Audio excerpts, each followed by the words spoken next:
Does internet porn know you're cheating on it?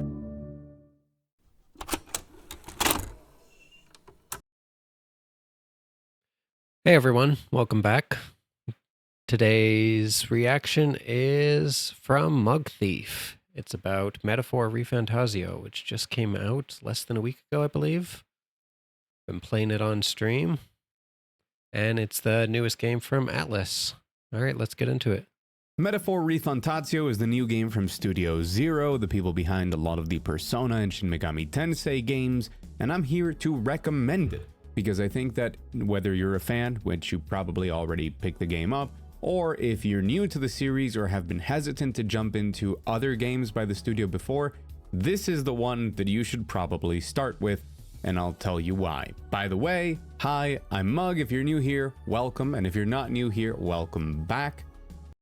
And to clarify a bit more on that, the makers behind it are actually pretty much the full team from Persona 5, from what I remember, and a lot of people from 3 and 4, especially the artist, the guy who did the music, and, you know, the director himself. The haircut has been delayed because I have been sick for 4 days and also something bit me. I don't know what, but I'm very afraid it might have been a spider. Also, in disclosure terms, thank you, Sega, for providing the review key. Now, I have not finished. I wonder, do a lot of YouTube people wear makeup? Because you never see many people with bad skin. Not that he has bad skin, I'm just saying, like, how many YouTube videos have you watched and people's face are immaculate and they're perfectly fine? There's no zits or bug bites or anything. It's just, I wonder how many YouTube people actually wear makeup on camera. Like guys specifically, I'm talking about. I know a lot of women do, but very curious. Metaphor because it's a huge game. And if I do manage to finish it, oh yeah, it's really huge. I will do a proper analysis, and I've been recording just in case. The point of this video is after 30 hours. Yeah, the demo alone, I was taking my time, normal difficulty, about 7 hours. Right now, I think I'm at about getting close to 20 hours, and I just finished the first real dungeon. I was taking my time. I'm on hard difficulty. I'm grinding my butt off, experimenting, that kind of thing. So it's a lot more open than Persona 5 is, especially at the start. They give you a lot more freedom. The pacing's a lot better, because that's my one huge critique of Persona 5 is the pacing is horrible. The tutorial lasts like 15 hours, and it's just constant hand-holding. This one's a lot better. It's probably the best in the entire lineup of their RPGs. My next favorite is Persona 4. I do prefer that one over 5. I know most people prefer 5, but 4 is definitely my favorite, but this one's quickly matching it and may overtake it, but I'm not too far in the game quite yet. I want to recommend it, especially towards people who might be on the fence about it. Just in case you're a Shin Megami Tensei or Persona fan and you didn't immediately buy the game, I can tell you that you will very much like it and you should probably go buy it. But if you're new to the series, or if you've dabbled in it before and you're just not sure, that is primarily who this video is for, because I think... Yeah, I never buy games on day one, but this was kind of like a must-buy. To me, it reminds me a lot of like the old Final Fantasy games, especially with the job system, and Square Enix is just so embarrassed about, you know, their RPG roots, and more specifically, their turn-based roots. They're completely embarrassed, and they refuse to make big-budget games with those elements anymore. And when one of their games that is turn-based does really well, which is a lot of them, or most of them, they always act surprised, and they basically just always come out and say how well their game did, because Square Enix is notorious for saying that their games haven't met expectations, and especially Final Fantasy and many of their other big ones. But anytime they release a turn-based game, their sales are really great, and they always far exceed their expectations. So whether that's because of the lower budget or not, well, you know, studios are bloated now for budgets, but either way, I think that there could easily be a middle ground, and they should at least do some spin-offs to Final Fantasy again, where they're bringing back turn-based, because as Baldur's Gate and this game and many others recently have shown, people love turn-based games. there's definitely an audience there. It's kind of like horror games before. For a long time, AAAs wouldn't touch horror games anymore. And then indies filled in the void, basically. And they've only just started coming back, especially the bigger ones and remakes, too. They're really huge. They make a lot of money. So I don't understand that. Same with third-person shooters and co-op shooters. Those are all ones AAA companies gave up on for a long time. But yeah, they definitely need to bring back turn-based into Final Fantasy. I know a lot of people will fight me on that, but evidence proves otherwise, and Square Enix needs to get over itself.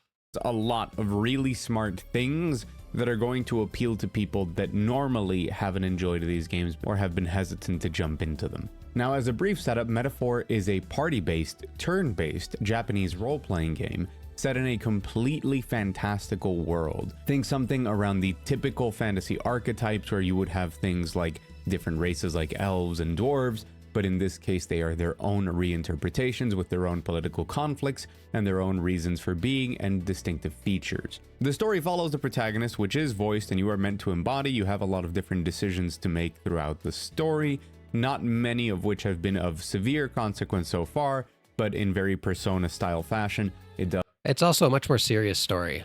I don't know anyone who hates really the humor in the Persona, but it's kind of a lighthearted game. Like, there's a lot of serious issues it tackles, but this one especially is much more gritty and grounded.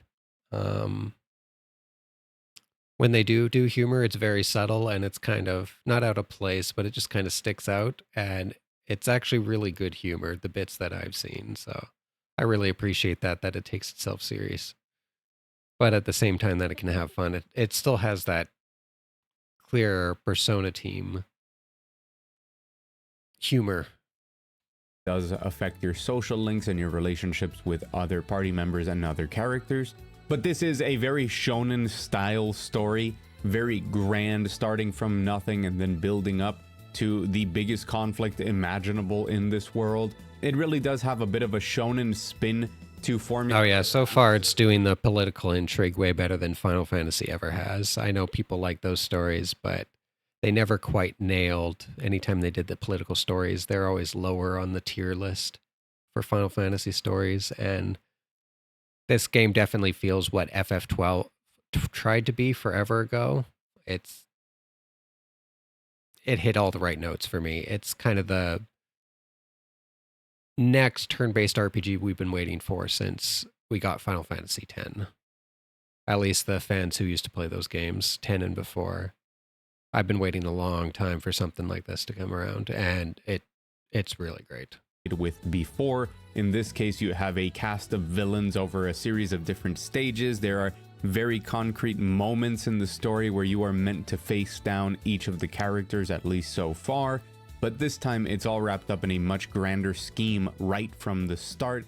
You know what the goal is, you know what you're headed towards, you know what the ultimate battle is going to be, and you're building up to it over time as you collect your party, deepen your bonds, and go on more and more adventures, which will take you traveling across an entire land and experiencing a whole bunch of stuff. And that's really where I think a lot of the strength in Metaphor lies, in the fact that while it does retain a lot of those Shin Megami Tensei and Persona staples, a lot of the systems that people have come to expect and that many people love, it also sands down a lot of it and refines it. Yeah, I was just about to say, the systems that they do bring over, there's a lot of quality of life, and they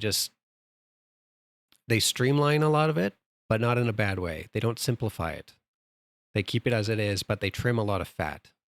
And that's a really hard thing to get around. In the Persona series, I've known a lot of people who've just been thrown off that there's too much padding, basically. And this game cuts out a lot of the padding. And like I said, the pacing's so much better. It's easily the best pacing they've had in any of their games. And it makes it much more approachable to newcomers without, in my opinion, feeling like it sacrifices much of what those systems had. Yeah, they sacrificed what they needed to sacrifice without taking away the complexity, and they've actually added more complexity, in my opinion. Refocuses and restructures a lot of how those games work fusing together some of the best parts of Persona and Shin Megami Tensei, all into a brand new system in its combat that I think functions very well as the driving force of a lot of the gameplay. And hopefully, if you are familiar with Shin Megami Tensei or Persona, that is enough to sell you on the game. But just in case you're new, and just because I think it's interesting to talk about, let's dive a bit deeper. One of the biggest departures for me is the general structure of the story. Knowing who your big bad is right from the start, and the path to them being kind of very clear, and your goals very set in stone as you keep marching forward, help in creating a much better pacing for the game that I think is going to help people get. Knowing JRPGs, though, the bad guy, it's not much of a spoiler. Very first scene in the game, opening cutscene, the bad guy's Louis. He's a king killer, and yeah, typical JRPG fashion and storylines will always kind of deviate. Like, the first bad guy you meet is never the true bad guy, or at the very least, he eventually becomes some sort of god or something. You know, you always got to kill God, something ridiculous like that by the end of the game. But usually there's another layer to it. So I'm not quite there. I think it will change to some degree. So get invested in it much sooner than you would maybe in a game like Persona 5 that I think takes quite a while to really ramp up and get started. The fact that, oh yeah, like I said, a good 15 to 20 hours. A city or a town and is instead your transportation vehicle means that the constant progression is also seen physically as you move throughout the land. Instead of it being something like in Persona the Palaces plus Memento and something like that if you want to use Persona 5, here you're just constantly changing the landscape. The dungeons and the types of enemies make sense for the area that they're in this fantastical world, and that just furthers that feeling of progression. Combat here, in my opinion, is the best combat system we've seen, which I really like Persona 5 Royal's combat system, and I very, very much enjoy Shin Megami Tensei 5 Vengeance's combat system. But I think what's here... the one thing about the combat system I will say, and I think a lot of people can criticize for it, is that the weakness system is kind of overdone in the Persona series. When you basically strike an enemy with their weakness, you get another turn, and you can chain this infinitely, pretty much for infinite amount of turns. And then when all the guys are weakened, you get this big group attack. It's becomes very simplified, and it's very easy. A lot of battles are very easy, but the thing I've noticed in this game, while it does give you an extra quote-unquote turn, it's an extra half turn, and you can only do that so many times. Like, there's much more strategy here. You can't get infinite turns, basically. There are a lot of, especially on hard, a lot of regular battles, even at the start, that I've seen that are very punishing. Things can go sideways in an instant, and I love that. I love that there's much more challenge and thought put into everything. Superb. I really enjoy fights in this game because while they do still have that puzzle-like structure of the Atlas RPGs before Metaphor, that being the press turn system or the exploitation of weaknesses to keep making your turn longer and longer and really set up these more elaborate combos, everything. Yeah, in addition to the combos, there's team attacks, and then, like I said, there's a job system. But the thing with the job system too, you can customize the jobs. You can take abilities or passives from one job, put them onto another job. So that's another thing you can do. Yeah, the team attacks depend on who's in your team, and then whatever class your main character has, that's the weapon that you use in the overworld for defeating the weaker blue enemies. It's actually a really good system, and there's a lot of variety. And as the main character, you also get stat points to allocate, which I haven't seen in a long time.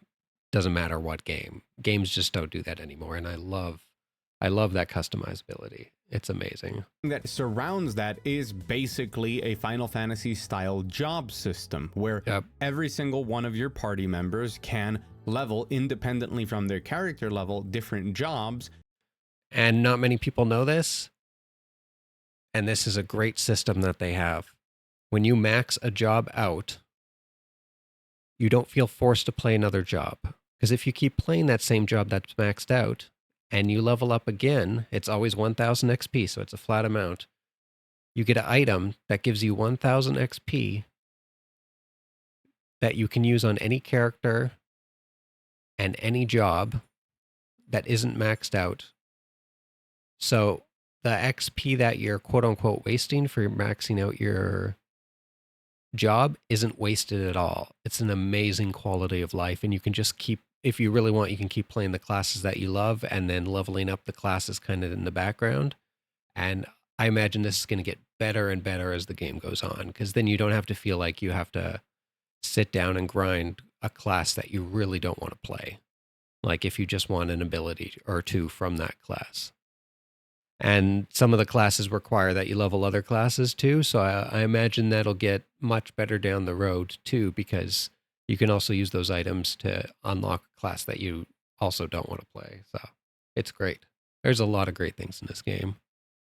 And progress through different job trees with different requirements for unlocking new ones, and an inheritance system where skills from any other job that they unlock can be put onto any other job, leading to crazy combinations either for just flexibility and comfort for a certain weakness exploitation during a dungeon or in a specific area, or for crazier, bigger combos utilizing some of the stronger passives that you can find later down in the tree. Oh, and one other thing that you can do to customize, in your accessory slot, you can equip accessories that give additional abilities too. So that also adds an extra element of customization, because just recently, for example, I got an accessory that gives me the ability to do a group heal. So now I can get I can inherit other skills for my healer on my mage. So not only can I spam a ton of attacks and have this heavy mage build, but I have these heal skills and these cures for debuff, etc., etc. You know how heal classes go.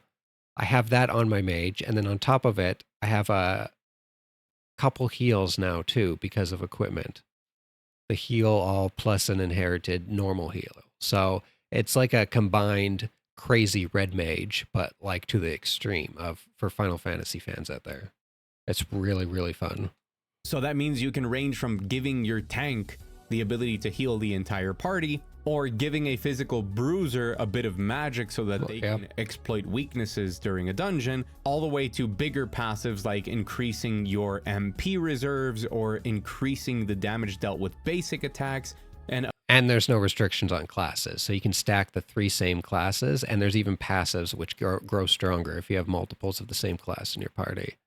There's some crazy stuff you can do in this game already at such a low level and early point that I'm in. I can't wait till I get further into it and just get to endgame or even New Game Plus, if there is a New Game Plus. But I know you have to beat the game once on hard to get very hard, which is what I'm working towards. Applying them to very different jobs that normally you wouldn't expect would exploit them, but here there's also a much more in-depth gear system compared to some of the other games, meaning that there's some specific weapons and armor sets that are going to help you further define what is a lot more buildcraft, in my opinion, in this game, a lot more traditional buildcraft compared to the Persona and Shin Megami Tensei series. So much customization. I love it. Fusion.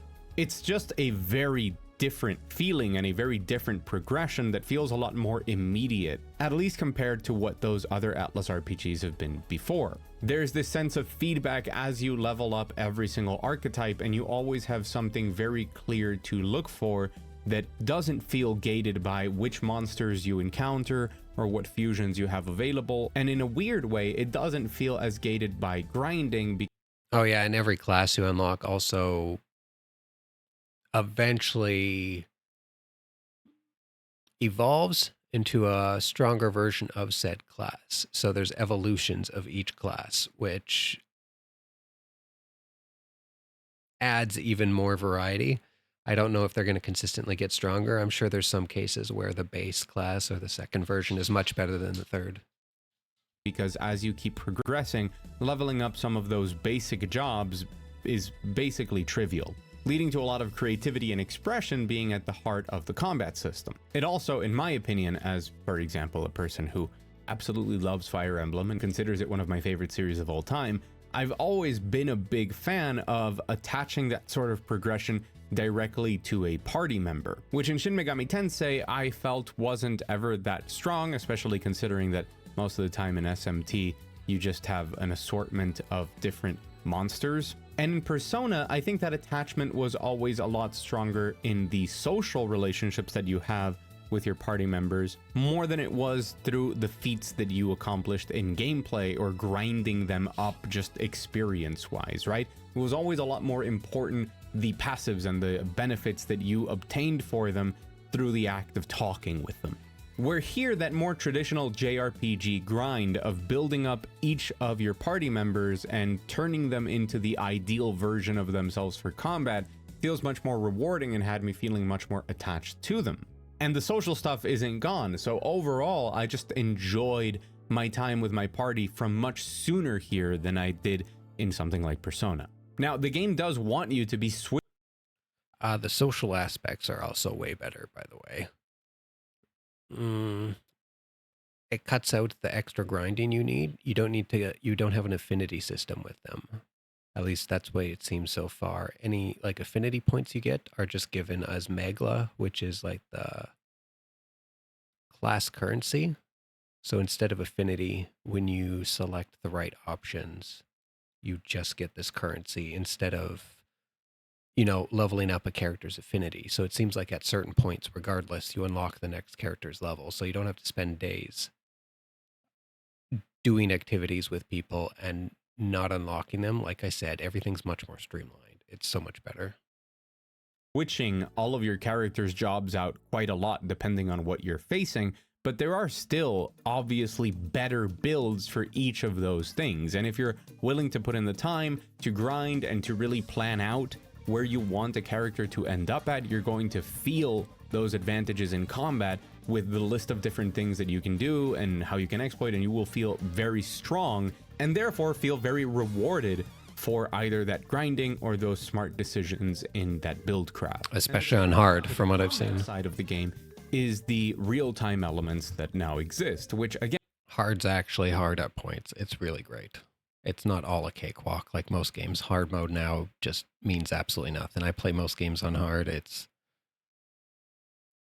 gets boring because normal modes, if you ever played any older games, it's just games have gotten so simplified and dumbed down that if you want even half decent challenge, you have to go on at least hard mode in games nowadays. So I'm glad this game's not like that. This common theme of sanding off some of the elements and making everything just smoother. Similar to how in Persona 5 you can sneak up on enemies, or in Shin Megami Tensei how you can strike an enemy to get the upper hand. Here, if an enemy is of a considerably lower level than you, you will just outright defeat them and still get drops and rewards and XP out in the overworld through that defeat. But if an enemy is of the same strength or higher, there is a very rudimentary combat system that goes on here where you have a basic combo that changes depending on your weapon, which is decided by your job at that moment, and a basic dodge. And you engage in these little combats. Some of them can last up to maybe 20-30 seconds even, as you try and stun the enemy to get the upper hand when you begin the turn-based combat. But it just makes it a lot more fun to actually have to pull off your combo and dodge the enemy's attacks and position correctly in order to... Yeah, it definitely mixes it up because you go between turn-based battles to real combat, and they usually mix in weak enemies with quote-unquote strong ones, basically ones that you're not forced into, but ones that they want you to go into turn-based battle with, and that you're encouraged to do so. So it kind of mixes it up. While you're exploring, you're just hack and slashing, and then you come across an enemy, you turn to turn-based, and then you do some hack and slashing, maybe destroy some boxes, and then go back to turn-based. It's a really good flow.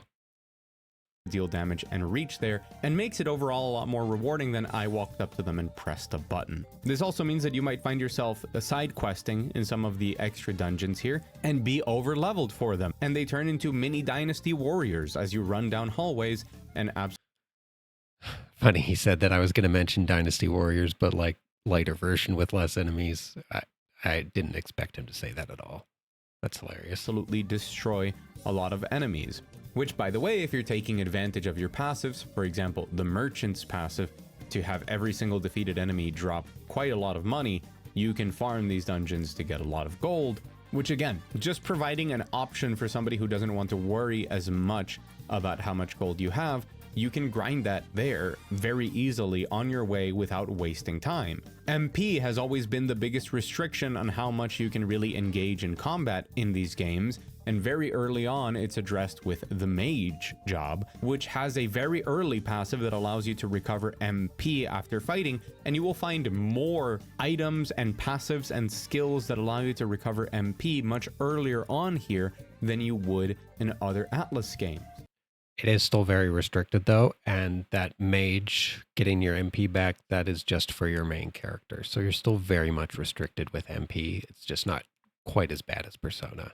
But I imagine later on there's going to be passives and it's going to get even better, just like Persona does, and it probably ramps up into that faster. So it's way less restrictive.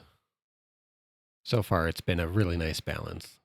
Kind of easing much that better than stress Persona and allowing you to tailor the experience a bit more to what you want. And I really don't feel like that takes away from the core structure of the game or the benefits that are now tried and true from how these games have worked for such a long time. And that sanding off is also present in the social aspects of the game. Similar to Persona, there is a calendar system. You have free time periods that you can use to either deepen your bonds with certain characters, to improve your social stats, a whole host of different things, including, of course, going side questing and going to do those missions in those dungeons. But where in Persona, I frequently felt like there was a lot of FOMO involved of not making the correct decisions, of following an ideal timeline to really maximize every bond and get everything done, where I could experience all of the stories of all of my friends and all of the characters in the game. Here, while I suspect that it's probably in reality very similar, it doesn't feel that way. It feels a lot more.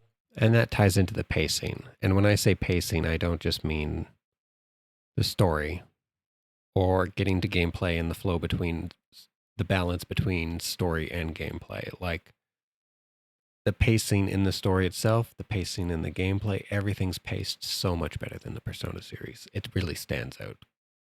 More relaxed, like you are allowed to make mistakes and not be optimally efficient. A lot of the deadlines for a lot of things are much more relaxed and much more flexible, which means that you can take it a bit more on your own pace. And even if you are going to be punished for it, that punishment doesn't seem as apparent to the player early on, leading to it being more approachable and just an overall, let's say, smoother experience. The only real complaint I have with the game is that while I think the dungeons and their themes so far have been excellent, and I've pretty much not disliked anything that I've done, including side dungeons, it is true that the game doesn't have the same type of mobility in the dungeon design as Persona 5 Royal specifically, which added a lot more to how you navigated some of the dungeons there. Yeah, much more climbing and jumping. PS2 level design, just a lot of hallways and combat with some puzzles here or there, but it's much more streamlined in the way that you navigated, and it also doesn't have that much more open, crazy exploration feel that the open world. And I imagine that's a case of just having the fact that I don't think there's any random generation in this game. Everything is handcrafted. There's no mementos or other things like that from Persona 5 even. So every place is not only handcrafted, but on top of it, you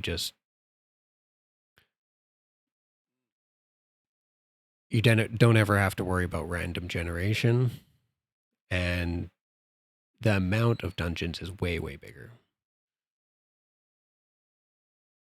Areas in Shin Megami Tensei 5V have. And it's just a different flavor, but I do miss some of the quirks from both Royal and Vengeance that are not present here. but it doesn't really detract enough for me to ever not really enjoy these dungeon designs and the themes and the enemies and the monsters. And of course, we can't forget, and it's a really important part of these games, I think that this completely new world, completely detached from the history of the franchise of these monsters. If there's a Jack Frost in this game, I have not seen him. Everything here is completely new. The lore, the settings, the races, the technology, the enemies everything about this world is from zero, and it is incredibly exciting.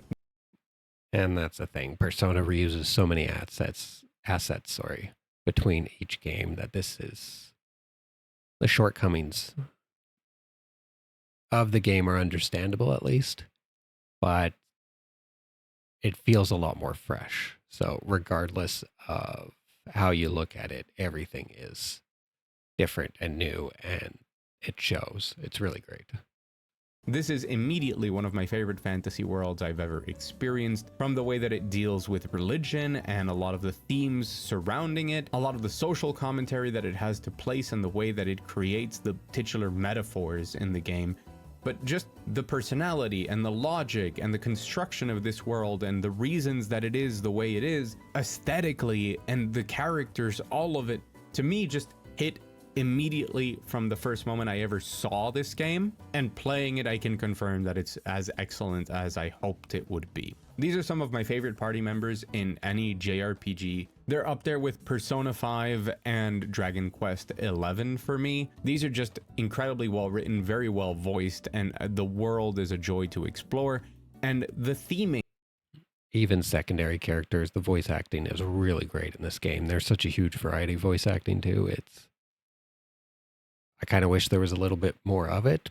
There's a lot, but it's that good. The English dub I'm talking about. I'm sure the Japanese dub is great, but yeah, the English dub is outstanding. what it wants to say is very powerful in just the right ways at just the right time. I am consistently surprised by the ability that this studio has. In the case of Persona 5, one of my favorite games of all time, not necessarily just for the game part of it, but because of what it meant to me at the moment that it came out, with how the world was and how I personally was. And I don't understand how Metaphor manages to have the same effect, but in my opinion, even stronger, with a lot of the biggest problems that we have today. It speaks to ideologies and politics and tribalism and inequality and justice. It speaks to the order of the world and the order of progress and how many different ways there are of viewing it and how violent those discussions can get in ways that, in this case, are much less subtle than previous works by the studio, but I think that's by design. It wants to be blunt because I think part of the whole topic here is the bluntness of some of these things in our life. And hopefully I can find the time not just to finish it, and I am recording a lot of this and taking down a lot of notes, but I would really like to speak further on not just the brilliance of a lot of the design that I've already mentioned that I think makes this game incredibly approachable, incredibly accessible if this is your first time delving into the studio's work, but just how profound a lot of what it has to say is, in my opinion, just on the very artistic merit of being able to recognize a lot of the problems in society so quickly as to tell a tale that I feel is really well crafted around those themes. All of this is to say that Metaphor ReFantazio is a game that is an absolute joy to play, to be invested in its RPG systems, to progress your characters, and to enjoy the combat. It's an absolute joy to live in this world, to experience this adventure, to go on this massive JRPG adventure with these party members. It's a game that I continue to have trouble putting down as I keep working on other videos for the channel. It is one of the best games of 2024. It is very much headed in the direction Best RPG. My favorite Easily. game by this studio, which is a lot for me to say. It's not quite my game of the year. And RPG has such a variety of different terms and types of games, but last year was Baldur's Gate CRPG. Dialogue tree heavy, that type of gameplay, and this is a turn-based RPG. Two completely different types of RPG, but once again, one of the best games of the year is an RPG. yet, not because it's lacking in So being 2 years in a row. best things I've played in a long time, but because there's been quite a lot of great games this year that I'm also very excited to talk So many about, good games the that I'm past couple sure years. will surprise many of you. As big as AAA flops have been, there's so many good games to compensate lately. It's crazy. Whether you're a Megami Tensei veteran or you've always been watching from the outside, I think that this is a great time to jump in. I don't think you'll regret it. I think that it'll capture you right from the start, and I think you will greatly enjoy your time in the world of Uchronia. And if you greatly enjoyed your time watching through this video, is when you should hit the like button. If you want more from me, news, reviews like this one, retrospectives, and my video essays, make sure to subscribe. Most important of all, thank you so much for watching, especially all the way to the end of the video.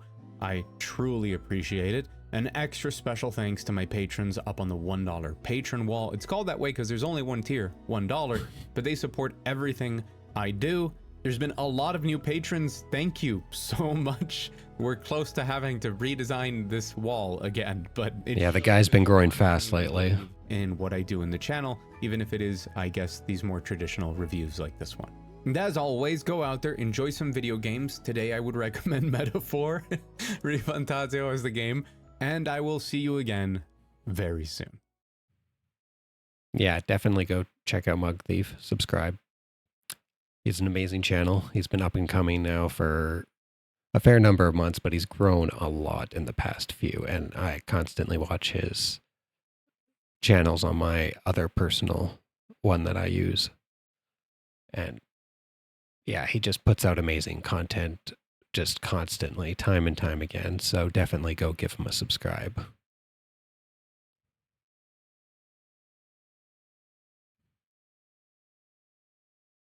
Yeah, a lot of positive comments, like always. 30 hours into Persona 5, and I barely knew how to play it. Yeah, this game is not like that. All right. Catch you on the next one, guys. Thanks for joining.